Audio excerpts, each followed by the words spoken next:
talk about nutmeg, that classic holiday spice. You might have seen some sensational article claiming it's toxic. And in a way, they're kind of right, but also very wrong. It all comes down to the amount. The amount of nutmeg you'd use in any normal recipe is perfectly fine, completely safe. The danger only comes into play when you're talking about consuming huge quantities, like multiple tablespoons at once. So go ahead, enjoy it in your baking without a second thought. The world of nuts can be so confusing, can't it? We buy bags of raw almonds and raw cashews all the time. So why are there all these warnings about eating certain raw nuts? Let's clear this up right now. It really starts with knowing your varieties. The almonds you snack on are called sweet almonds, and they are totally safe to eat raw. The warning is about bitter almonds, which are a different variety altogether. They contain that same amygdalin compound we saw in cherry pits and have to be specially processed to make them safe. And here's a fun fact for you. Those raw cashews you buy at the store, they aren't actually raw. They've been steamed to neutralize a toxin called urushiol, which is the very same compound found in poison ivy.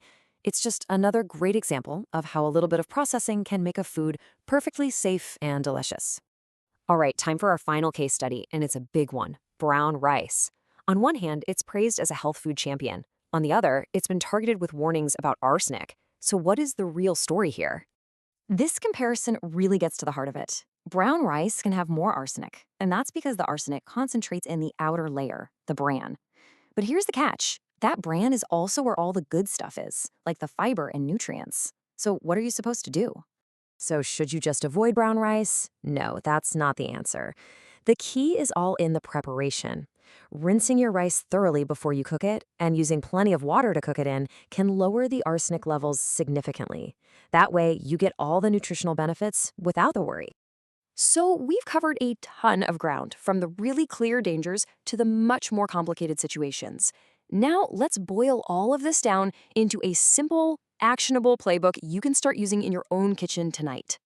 So what's the playbook? It's simple. First, cook thoroughly, especially things like meat and beans. Second, prepare properly. Rinse that rice. Peel those green potatoes.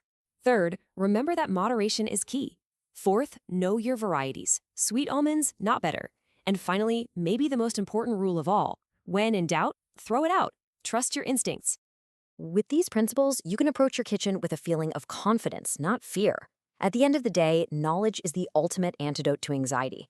And it makes us wonder, what other common food wisdom is out there that we should investigate next?